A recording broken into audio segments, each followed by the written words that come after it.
Hi, my name is Mikkel, and in this example we are going to look at how the rotation speed during the installation of a screw pile or helical pile influences torque measurements and the bearing capacity. We are again conducting the experiment in the sand pit at Aalborg University, where we can precisely control the sand's properties.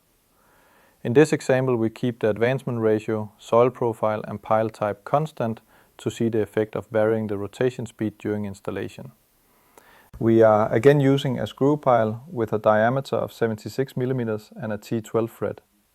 It was installed perfectly with a rotation speed of 5 RPMs and measured around 2100 Newton meters during the last rotation. Pile 2, same pile type, same perfect installation, but with double the speed of pile 1. So now we're installing at 10 RPM.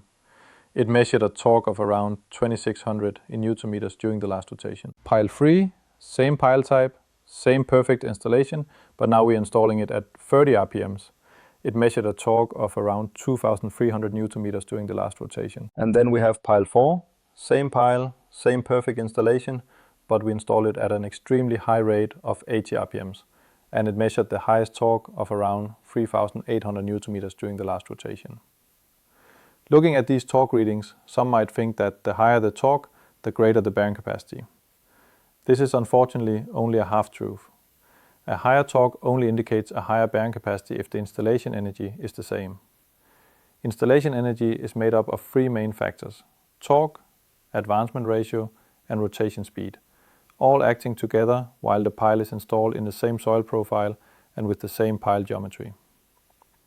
Only when those conditions are identical can you say that a larger torque truly reflects a larger bearing capacity. But the fun thing about it is that all the bearing capacities are the same, because speed doesn't influence the bearing capacity, it only influences the torque measurements by quite a lot.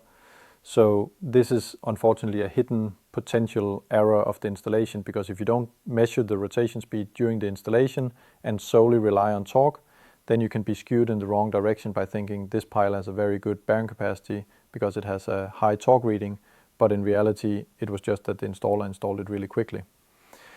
This means that you will get false security thinking that your pile actually has a quite large bearing capacity, when in reality it doesn't. It was just an installation that was done really fast. I hope you found this information useful and that it provided insights into the importance of correctly monitoring and documenting a screw pile project. Follow for more information, where we will look into other examples and important areas when using screw piles in your project.